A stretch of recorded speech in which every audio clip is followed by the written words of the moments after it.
The Deep Space Monitoring Station in Antarctica picked up the first signs on a cold morning in July 2045.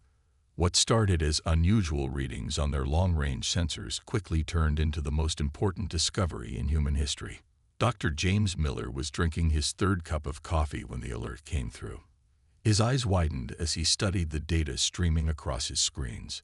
Multiple objects, each larger than anything humans had ever built, were moving through the Kuiper Belt at incredible speeds. "This can't be right," he muttered, running the calculations again. But the numbers didn't lie. These objects were moving with purpose, following paths that defied natural orbital mechanics. Within hours, every major space agency on Earth confirmed the same readings. The objects were artificial, massive, and headed straight for Earth's solar system. The International Space Command called an emergency meeting. Representatives from 20 nations gathered in their underground facility beneath the Swiss Alps. The room buzzed with nervous energy as Admiral Lee stood at the podium. "Ladies and gentlemen," he began, his voice grave, "we are not alone, and our visitors do not appear to come in peace." He gestured to the large screen behind him, showing the approaching fleet's formation. "Their pattern matches offensive military configurations. We estimate first contact in less than 3 months." The room erupted in chaos. Questions flew from all directions. How could they defend Earth? What weapons did they have? Should they try to communicate? That's when Dr. Miller stepped forward. His white lab coat stood out among the military uniforms and business suits. "There might be a way," he said quietly, but his words cut through the noise like a knife. All eyes turned to him as he connected his tablet to the main display. "For the past 10 years, we've been working on something in secret, a project so ambitious that most would have called it impossible." The screen filled with images of a massive structure circling the Earth. "The Orbital Ring," he announced, "a megastructure capable of not just revolutionizing space travel, but potentially serving as the greatest defensive system ever created by humankind."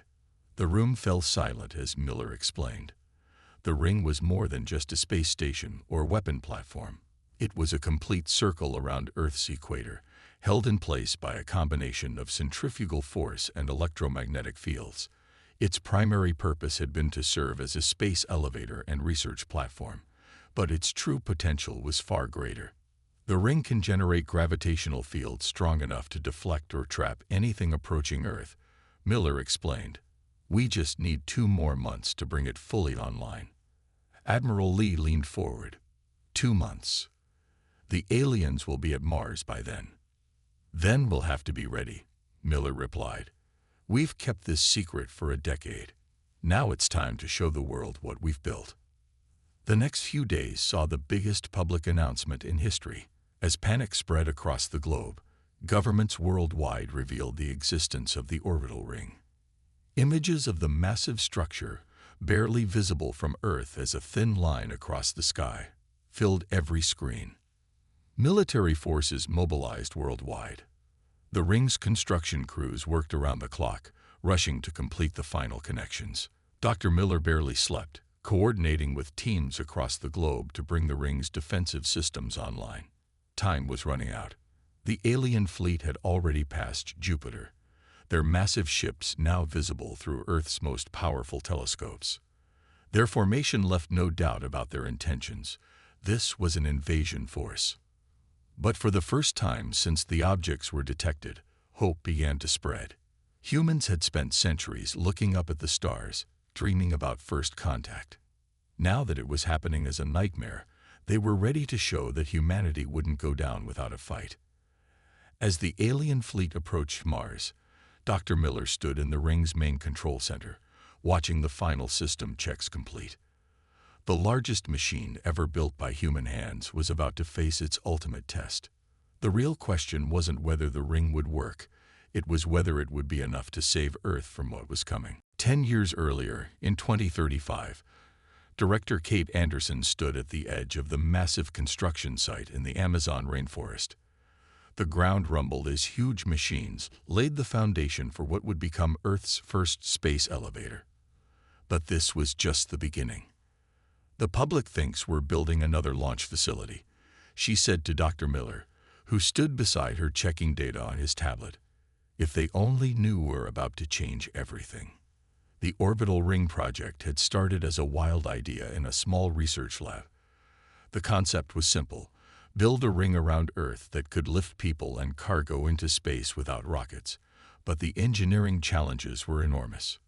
Another protest group at the African site, Tom Parker, their security chief, reported as he walked up to them. They think we're wasting resources on space toys while Earth has other problems. Kate smiled. If they only knew that this space toy might one day save humanity. The project had started after astronomers detected unusual signals from distant stars. Systems that should have been broadcasting suddenly went silent. Something was out there, moving from star to star. Work continued day and night across the globe. In Kenya, teams built another space elevator anchor point. In the Pacific Ocean, floating platforms supported construction efforts.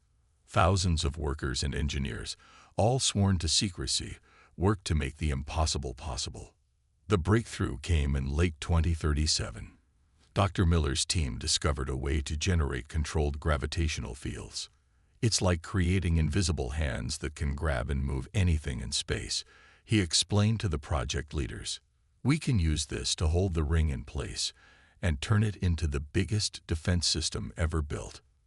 But keeping such a massive project secret wasn't easy. Satellite photos started showing the structure growing in orbit. The team released fake stories about a new communications network. Meanwhile, the ring grew larger every month. Kate spent countless nights in her office, fighting with government officials who wanted to shut them down. Yes, it's expensive, she argued during one heated video call. But can we put a price on humanity's future? The construction teams faced their own challenges. Working in space was dangerous. Equipment broke down. Supply chains were stretched thin. But slowly, piece by piece, the ring took shape. By 2040, the first section was operational.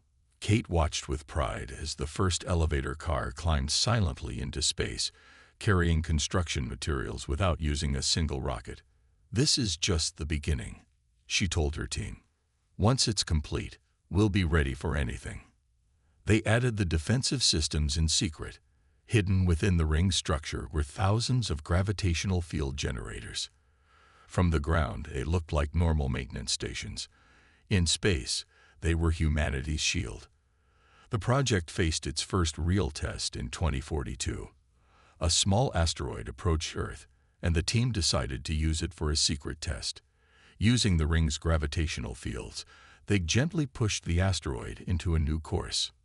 No one on Earth noticed, but Kate and her team celebrated quietly. Their defense system worked. As 2045 approached, the ring was nearly complete. The structure circled Earth like a giant hoop, connecting 6 space elevators spread around the equator. Solar panels powered its systems, and maintenance crews lived in stations spaced along its length. To think, Dr. Miller said one day, looking at the ring through a telescope, "We built this because we hoped we'd never need it." Kate nodded. The ring had already changed humanity. Space travel was easy now. Mining operations on the moon were flourishing. Mars missions launched monthly. But its true purpose remained hidden, waiting. Then came the day they spotted the alien fleet. As the world panicked, Kate gathered her original team. They had prepared for this moment for 10 years. The ring was ready. Now they would find out if their wild idea, born in a small lab a decade ago, would be enough to save Earth. Looking at the worried faces around her, Kate spoke with confidence.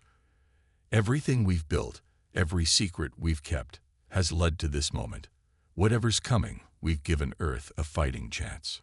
High above, the ring waited silently, humanity's greatest achievement about to face its greatest test. The alien fleet entered Mars orbit on a Tuesday morning. Earth watched through telescopes as hundreds of massive ships took position around the red planet. They were dark, angular vessels that seemed to absorb light rather than reflect it. Commander Robert Wilson stood in the Global Defense Command Center, studying the live feeds. Still no response to our messages. He asked the communications team. None, sir, replied Officer Lisa Brown. We've tried every frequency, every known mathematical sequence. They're receiving our signals but choosing not to answer. The first sign of hostile intent came without warning. 3 smaller ships broke away from the main fleet and accelerated toward Earth.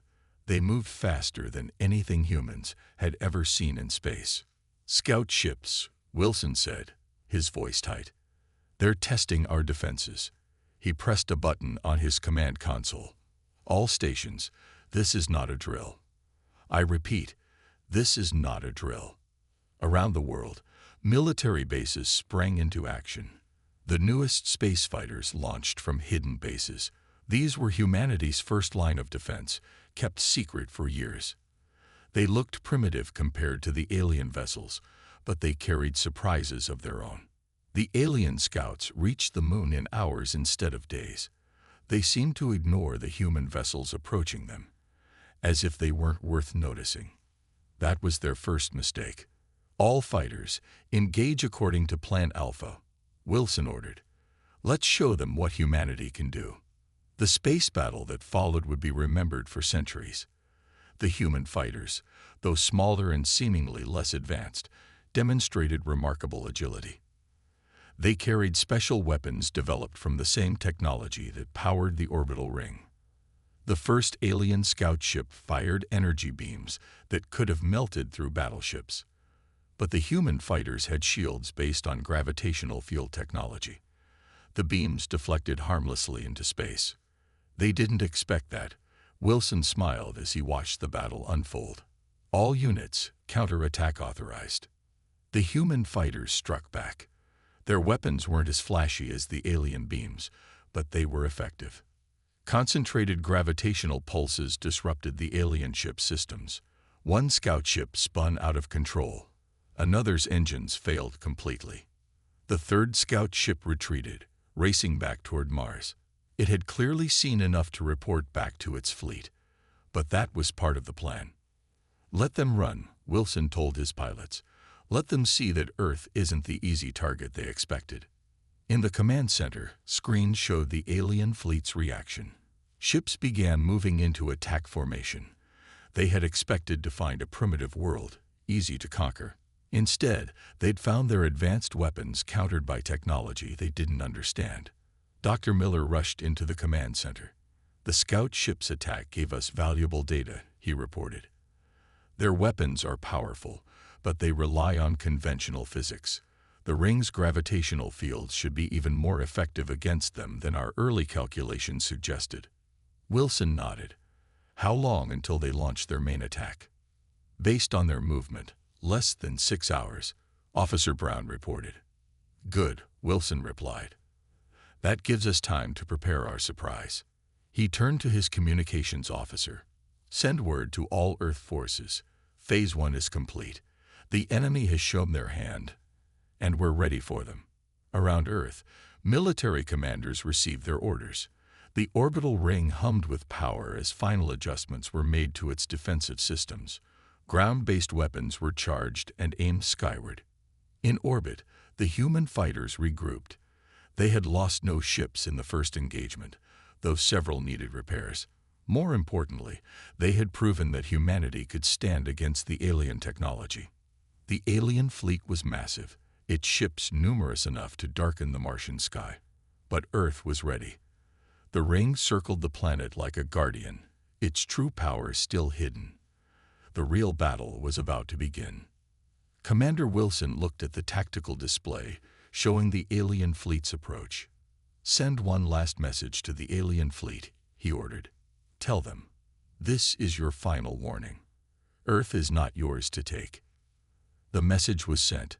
No reply came. But this time, Earth wasn't waiting for one.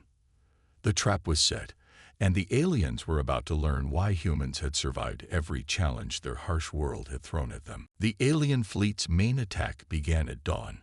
Thousands of ships filled Earth's sky, their dark shapes blocking out the stars. In the orbital ring's main control room, Dr. Miller and Director Anderson worked frantically at their stations. Power levels at 85% and rising, Kate announced, her fingers flying across the control panels. James, we need full power before they get into firing range. Dr. Miller nodded, his face lit by the glow of multiple screens. Routing additional power from the Pacific solar arrays. We'll be ready. He paused, looking at a flashing warning light. But we've never tested the ring at full power. The stress on the structure will be enormous. The alien ships moved closer, spreading out to surround Earth in a deadly net. Their formation was perfect, designed to trap any planet in a web of destructive energy. It had probably worked countless times before on other worlds. Multiple energy signatures detected, called out the sensor operator. They're charging weapons. Kate looked at the tactical display. Earth's conventional forces were in position, but they wouldn't last long against such overwhelming numbers. Everything depended on the ring. All stations report ready, she announced. Waiting for your command, Dr. Miller. Miller took a deep breath. 10 years of work, countless sleepless nights, and humanity's future all came down to this moment. Begin power-up sequence. Activate all gravitational field generators. The ring responded instantly. A low hum filled the control room as the massive structure came fully alive for the first time. Energy readings climbed rapidly as each section powered up, creating a complete circle of energy around Earth. The alien fleet launched their first attack. Thousands of energy beams struck Earth's atmosphere simultaneously, but they never reached the ground. The ring's invisible field caught them, bending their paths harmlessly into space. It's working, Kate exclaimed. The gravitational deflection is holding. Miller watched the power readings carefully, increasing field strength to maximum. Initiating Phase 2. The ring's true power began to show. The gravitational field expanded outward, reaching toward the alien fleet like invisible hands. The closest ships began to shake as conflicting forces pulled at their hulls. In the Global Defense Command Center, Commander Wilson watched in awe. "Look at that," he said to his officers. "They can't maintain their formation." The alien ships struggled against the ring's power. Their engines flared brightly as they tried to hold position, but the gravitational forces were too strong. Ships began colliding with each other as their carefully planned formation fell apart. "We're detecting power fluctuations in their engines," reported Officer Brown. "The gravity fields are disrupting their dry systems." Back in the ring's control room, warning alarms began to sound. "Structure showing strain in sections 12 through 15, Kate reported. "We need to reduce power." "Not yet," Miller said firmly. "The field is still building. Just a few more minutes." The alien fleet launched a second attack, this time targeting the ring itself. But their weapons, designed to destroy conventional shields and armor, had little effect on the gravitational fields protecting the structure. They don't understand what they're facing, Kate realized. Their weapons can't overcome basic physics. The ring's field reached its peak strength. Now the alien ships weren't just struggling. They were being pushed back. Their massive engines, powerful enough to cross interstellar space, couldn't overcome the artificial gravity well. "All Earth forces, this is command." Wilson's voice came over the communication system. "Launch counterattack. The ring has them pinned down. Hit them with everything we've got." Earth's fighters and defense platforms opened fire. Their weapons, designed to work with the ring's gravitational fields, tore through the aliens' suddenly vulnerable ships. In the control room, Miller and Kate watched as their years of preparation paid off. The ring held steady, its fields containing and controlling the space around Earth like a protective bubble. "Send the message," Miller told Kate. "Let's make sure they understand." Kate nodded and activated the global transmitter. In every language of Earth, and in the mathematical sequences they'd detected the aliens using, a simple message was broadcast. "Earth is defended. Retreat or be destroyed." High above, the greatest battle in human history continued, with the ring standing firm as humanity's shield against the stars. The alien fleet regrouped quickly, showing why they had conquered other worlds before. Their largest ships moved to the front, forming a massive wedge formation. These were their dreadnoughts, each one bigger than anything humanity had ever built. "They're adapting their strategy," Commander Wilson observed from the Defense Center. "Those big ships have stronger engines. They think they can punch through our gravitational field." Dr. Miller studied the readings from the ring's sensors. The alien dreadnoughts were indeed powerful, their engines glowing like small suns as they pushed against the ring's influence. Slowly but surely, they were advancing. "Kate, initiate Protocol Omega," Miller called out. "Time to show them our final trick." Director Anderson's fingers flew across her control panel. Protocol Omega activating. All ring sections responding. Power surge in 3, 2, 1. The ring's hum changed pitch. Along its length, hidden emitters activated. These weren't just simple gravitational field generators. They were something far more advanced. "Multiple gravitational points activated," Kate announced. "Creating the web now." Instead of one massive field, the ring began generating hundreds of smaller, focused gravity wells. They appeared around the alien fleet like invisible traps, each one pulling in a different direction.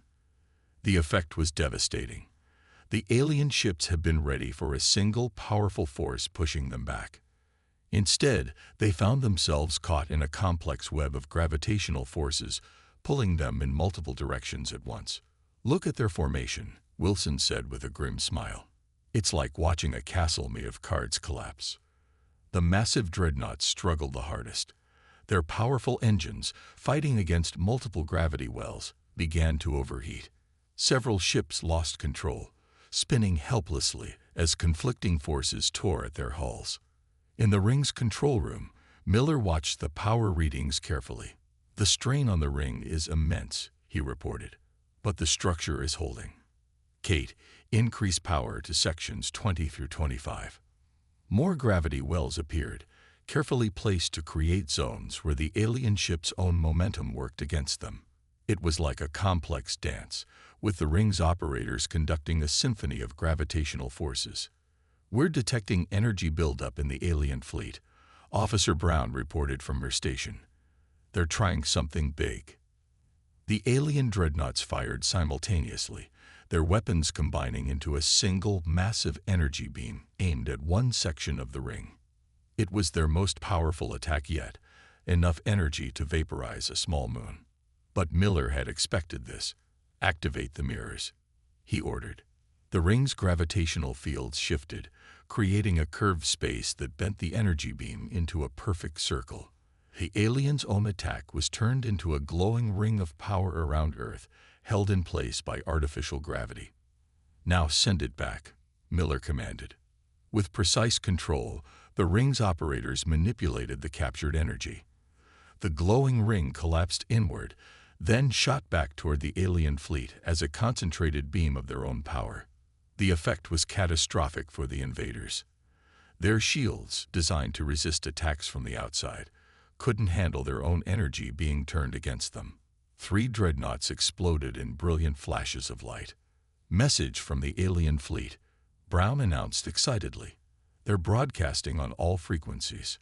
The alien transmission was a simple signal, but its meaning was clear. They were requesting a ceasefire. "Keep the gravity web active," Wilson ordered, "but hold our fire. Let's see what they have to say." In the ring's control room, Kate and Miller shared a look of relief. The ring had performed beyond their expectations, turning Earth's gravity itself into a weapon no alien technology could overcome. "We did it," Kate said softly. "All those years of work, all those secrets, it was worth it." Miller nodded, watching the alien fleet hanging motionless in space, caught in humanity's gravitational web. "This isn't just a victory for Earth," he said. "We've shown the galaxy something new. Sometimes the simplest forces in nature are the most powerful." Above them, the ring continued its quiet hum, protecting Earth with invisible hands made from the very fabric of space itself. The aliens had brought advanced weapons from across the stars, but humanity had turned their own homeworld's gravity into the ultimate defense. The first round of the battle was over. Now it was time to see how the aliens would handle their first defeat. Commander Wilson stood in the ring's main conference room, facing the first alien delegation humanity had ever met. They were tall, metallic-skinned beings who moved with mechanical precision. Their translator devices turned their clicking sounds into flat, emotionless English. "Your defense system is unexpected," the alien leader said. "No species has ever repelled our first attack." "Then perhaps it's time to reconsider your approach to first contact," Wilson replied firmly. Behind him, Dr. Miller and Director Anderson watched carefully. The ring's gravity web still held the alien fleet immobile, giving Earth the strongest possible position for negotiations. The aliens had agreed to send representatives after their failed attack, but human scientists had made an incredible discovery during the battle. The ring's sensors had collected data about the alien ships, and what they found was fascinating. "We've analyzed your weapon systems." Miller stepped forward, holding a tablet. "Your technology is impressive, but it's all based on brute force. You simply build bigger engines, stronger weapons, more powerful shields. You've never considered using fundamental forces in new ways." The alien's metallic skin shifted colors, showing what might have been discomfort. "Our methods have succeeded on 1,000 worlds." "Until now," Kate added. "While you were conquering other planets, we were studying the basics of physics, finding new ways to use old forces. The ring isn't just a weapon, it's a completely new way of thinking about space itself." Images appeared on the room's screens, showing the alien fleet's previous conquests. The ring's advanced sensors had pulled this information directly from their ship's databases during the battle. World after world had fallen to their overwhelming force. "Your strategy is always the same," Wilson pointed out. "Shock and awe, massive fleet deployment, energy weapons at full power. You never adapted, never innovated. You just kept building bigger ships." The alien leader moved closer to the screens, studying the images of their past victories. "And now we cannot move our ships. Your gravity weapon holds us helpless." "It's not a weapon," Miller corrected. "It's a tool. The ring was built to help humanity reach the stars peacefully. Its defensive capabilities were just a precaution, one that proved necessary." In space, the alien fleet hung motionless, their mighty engines useless against the ring's precisely controlled gravitational fields. Earth's military forces had surrounded them, but held their fire, waiting. "We offer you a choice," Wilson said firmly. "You can retreat, taking with you the knowledge that Earth is not a viable target for conquest. Or, the alien leader's translator crackled. "Or you can stay, peacefully, and learn from us," Kate finished. "We've already proven that our understanding of physics has surpassed yours in some areas. Perhaps there are things we could learn from each other." The aliens conferred among themselves, their clicking language filling the room. Finally, their leader turned back to the humans. "In all our conquests, no species has offered to teach us after defeating us," the alien said. "Your approach is curious."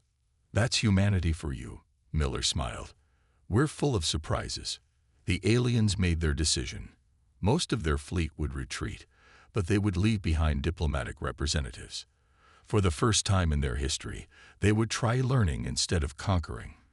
As the alien diplomats continued their discussion with Earth's leaders, Kate and Miller watched from the ring's observation deck as the massive fleet slowly moved away, released section by section from the gravity web. "Think they'll keep their word?" Kate asked. Miller gestured at the rings surrounding Earth. "They'd be foolish not to. We've shown them that bigger isn't always better. Sometimes the smartest solution is to look at old problems in new ways." The retreating alien ships looked less threatening now, their dark hulls reflecting sunlight as they moved past Mars. Earth had stood its ground, and in doing so, might have changed the course of galactic history. "The ring did more than defend Earth," Wilson said, joining them at the window. "It showed us, and them, that humanity is ready for the stars. Not just technologically, but philosophically." Below them, Earth continued its quiet spin, now protected by humanity's greatest achievement, a ring that had turned gravity itself into the ultimate guardian. 1 month after the alien fleet's retreat, Earth had changed forever. The Orbital ring, once a secret project, now stood as humanity's proudest achievement. Its true purpose revealed, it became a symbol of human ingenuity and unity. Dr. Miller stood in his new office aboard the ring, looking down at Earth through a large window. The room was filled with data screens showing information from deep space sensors, humanity's new early warning system. The alien fleet has passed Neptune's orbit, Kate reported as she entered the office. Our long-range sensors show they're heading back to their home territory. Miller nodded, turning away from the window. And our guests? How are our resident aliens doing? Better than expected, Kate smiled. They're fascinated by our approach to physics. Yesterday, one of them actually admitted their civilization had become too focused on building bigger weapons instead of finding smarter solutions. The diplomatic mission left behind by the aliens had proven surprisingly eager to learn. They had set up a small base on the moon, where they worked with human scientists to share knowledge. Commander Wilson joined them, carrying fresh reports. Good news from the United Earth Council, he announced. They've approved the expansion project. The ring is getting an upgrade. This was what they had all been hoping for. With the alien threat revealed, Earth's governments had united behind a plan to strengthen their defenses while reaching for the stars. Construction begins next month, Wilson continued. We're adding research stations, defensive platforms, and new gravity control systems. The ring will be humanity's gateway to the galaxy.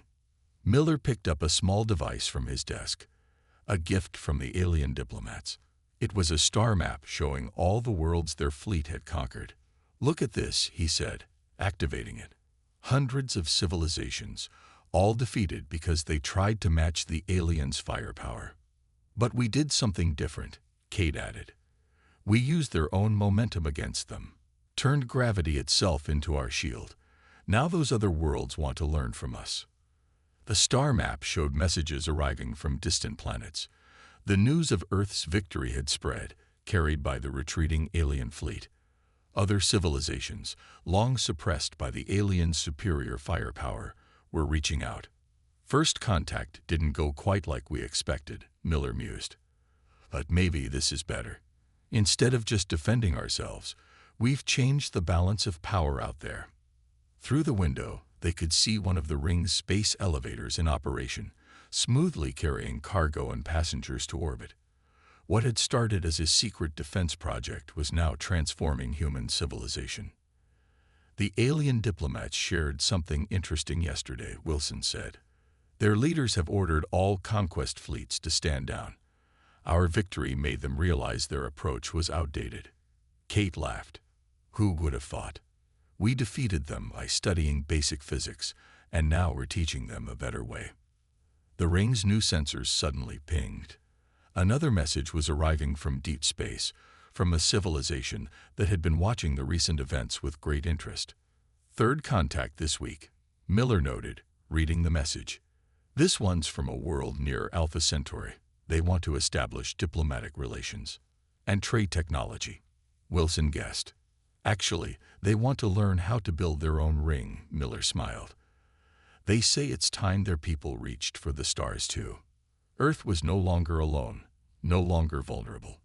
The ring had done more than just protect humanity. It had announced their presence to the galaxy as a civilization to be respected and learned from. What's next for us? Kate wondered, looking out at the stars. Miller gestured at the construction ships already gathering near the ring. We build, we learn, we explore, but most importantly, we remember what really saved Earth.